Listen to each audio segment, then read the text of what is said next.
கர்த்தர் மேலுள்ளதாக இன்றைய வசனம் யாத்திராகமம் 15ஆம் அதிகாரம் 25ஆம் வசனம். மோசே கர்த்தரை நோக்கி கூப்பிட்டான். அப்பொழுது கர்த்தர் மோசேக்கு ஒரு மரத்தை காண்பித்தார். அதை அவன் தண்ணீரில் போட்டவுடனே அது மதுரமான தண்ணீராயிற்று. அவர் அங்கே அவர்களுக்கு ஒரு நியமத்தையும் ஒரு நியாயத்தையும் கட்டளையிட்டு அங்கே அவர்களை சோதித்து.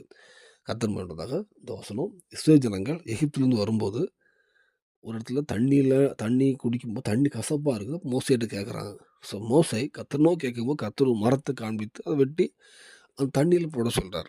அது போட சொல்லும்போது அந்த தண்ணி மதுரமாக மாறிட்டு, டேஸ்ட் நார்மல் ஆயிட்டு. நல்ல டேஸ்ட்டா மாறிட்டு, அந்த கசப்பு தன்மை போயிட்டு, எல்லாரும் குடிச்சு இளைப்பாறுறாங்க.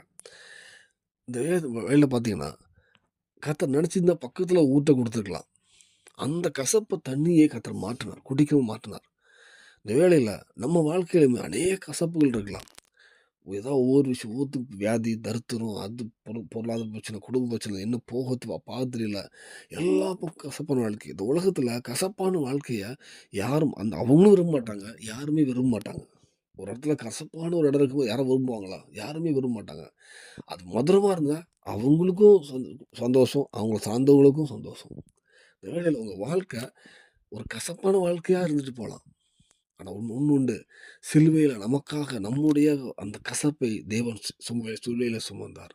இன்னைக்கு கர்த்தரை நோக்கி பார்ப்பீங்கன்னா, அவரு இயேசு கிறிஸ்து ரட்சிக்கப்பட்டு அவர் நோக்கி பார்ப்பீங்கன்னா, உங்க வாழ்க்கையில கசப்புகளையும் கர்த்தர் மாற்றுவார். எல்லாவற்றிலும் அன்னைக்கு மாறாவின் நீரை மாற்றி மதுரமா மாற்றின தேவன், உங்க வாழ்க்கையில கசப்புகளையும் மாற்றி மதுரமா மாற்றுவார். அது மொத்தம் ஒரு சாட்சி தருவார். அநேக ஜனங்களுக்கு உங்கள மாற்றுவார். ஏன்னா கசப்பான வாழ்க்கைய வச்சு எந்த ஆசீர்வாதமும், எந்த சாட்சியும் பண்ண முடியாது. ஆனா தேவன் உங்க வாழ்க்கைய மதுரமாக மாற்றும்போது, ஒரு சாட்சியும் ஆசீர்வாதமும் அந்த பூமியில உங்களுக்கு காணக்கள் செய்வார்.